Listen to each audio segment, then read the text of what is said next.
തെരഞ്ഞെടുപ്പ് അടുത്തപ്പോൾ ഒരുപാട് നാടകങ്ങളൊക്കെയായി നമ്മുടെ CPM സ്നേഹിതന്മാർ ഇറങ്ങിയിട്ടുണ്ട്. കേരളപുരത്ത് എനിക്കെതിരെ ഒരു അധിക്ഷേപ പ്രസംഗം ഉണ്ടായിരുന്നു കഴിഞ്ഞ ആഴ്ച. ഞാനതിന് മറുപടിയൊന്നും പറയാൻ പോയിട്ടില്ല. ഇന്ന് കൊറ്റങ്കരയിൽ ഒരു കശുവണ്ടി ഫാക്ടറിയിൽ കഴിഞ്ഞ കുറേ ദിവസമായി നമ്മുടെ മണ്ഡലത്തിലെ വിവിധ കശുവണ്ടി ഫാക്ടറികളിൽ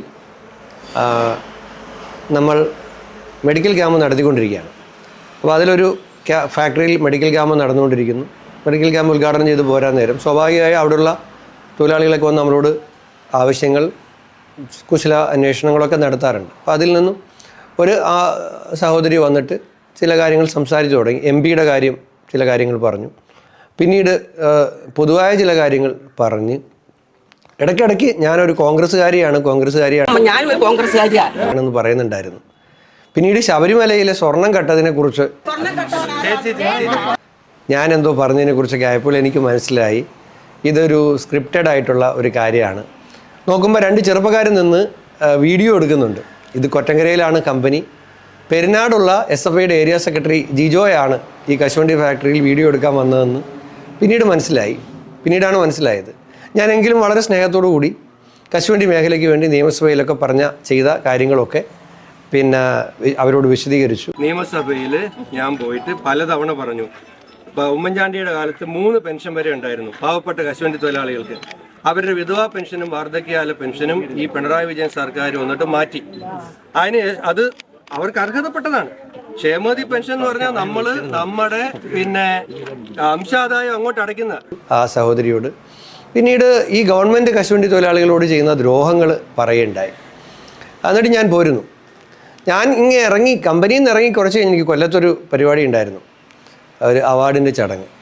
അപ്പോഴാണ് ഇവിടുത്തെ ഒരു മുതിർന്ന CPM നേതാവിൻ്റെ ഫേസ്ബുക്ക് പേജിലും കൊല്ലത്തെ CPM ജില്ലാ കമ്മിറ്റിയുടെ ഫേസ്ബുക്ക് പേജിലുമെല്ലാം കശുവണ്ടി തൊഴിലാളികൾ എന്നെ തടഞ്ഞു എന്നൊക്കെ പറഞ്ഞിട്ട്, കോൺഗ്രസ്സുകാരിയായ കശുവണ്ടി തൊഴിലാളി എന്നൊക്കെ പറഞ്ഞിട്ട് ഇങ്ങനെ പോസ്റ്റുകൾ കണ്ടത്. ഒന്നാമത് എൻ്റെ സ്നേഹിതന്മാരെ, എന്തിനാണ് ഇങ്ങനെ ഈ കള്ളം പറയുന്നത്?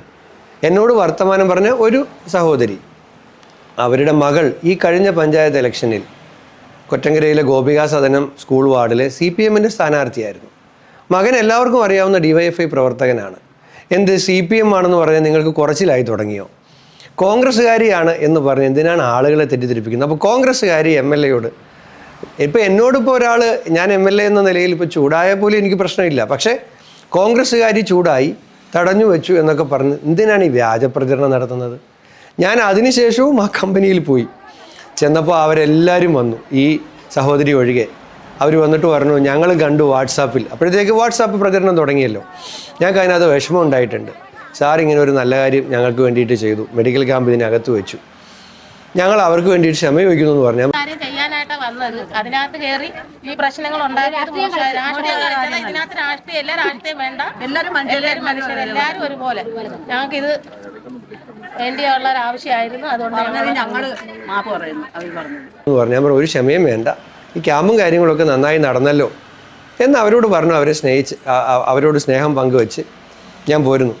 അപ്പോൾ തെരഞ്ഞെടുപ്പിൻ്റെ വിജ്ഞാപനം വരുന്നതിന് മുമ്പേ നാടകം ഈ നിലയിലാണെങ്കിൽ മുന്നോട്ട് പോകുമ്പോൾ ഇനി എന്തെല്ലാം തരത്തിലുള്ള നാടകങ്ങൾ കാണാനിരിക്കുന്നു. പക്ഷേ ഇത് ഒരു 10-30 കൊല്ലം പഴക്കമുള്ള സ്ക്രിപ്റ്റാണ്. സ്ക്രിപ്റ്റ് ഒന്ന് ഒതുക്കുന്നത് നന്നായിരിക്കും.